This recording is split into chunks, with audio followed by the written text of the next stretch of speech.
Uhoroooo Andu house, Muregana Jesu. I have missed you guys so much. I hope you are all doing well. And yeah, welcome to today's video. I'm going to be doing a review of When Breath Becomes Air by Paul Kalanithi. Paul Kalanithi was a neurosurgical resident who was in his last year of training when he was diagnosed with stage 4 lung cancer, and he was 36 years old. On this book, he tells his story of how he wanted to find the meaning of life and how he found it even on the face of death. One of the main lessons that I learned from this book is find your values. What do you want to do? What's most important to you? After Paul found out that he had cancer, he went to see his doctor called Emma, and I remember she asked him, is surgery important to you? Is it something that you want to do? Paul got better and he went back to the hospital to continue being a neurosurgeon. After one of his shifts, I remember him feeling as though the job wasn't as fulfilling as it had been for him before. He went ahead and said, your values are constantly changing. And I agree. You try to figure out what matters to you and you keep figuring out. That's okay. Give yourself a break. Stella, I'm speaking to you. And you too.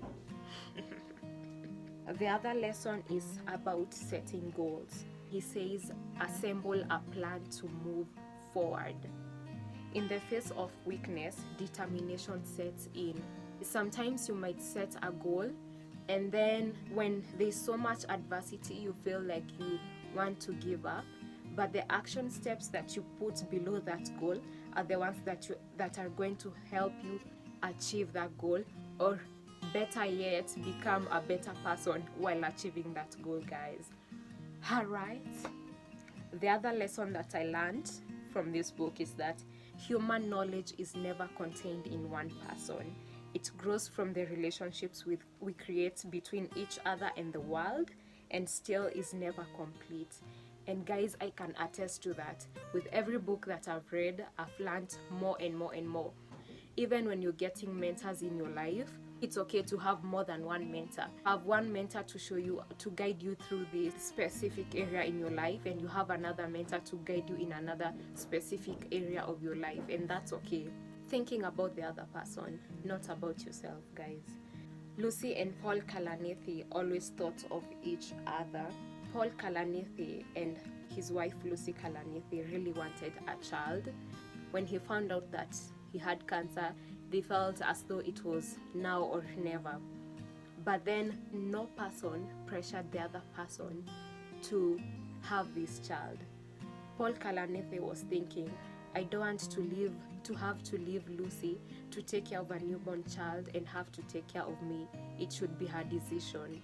At the same time, Lucy Kalanithi was thinking it should be Paul's decision whether to be a father during his last months or years on earth. He worked to secure her future, and she worked to secure his present, to make his remaining time the best time it could be. Guys, these two people really thought of each other all through.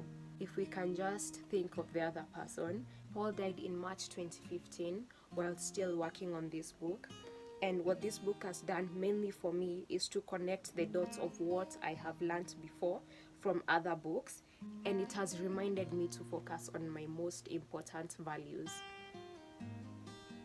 Bye guys, love you. See you when I film my next video, which is going to be about setting goals. Okay, bye guys, see ya. Okay, I'm still here.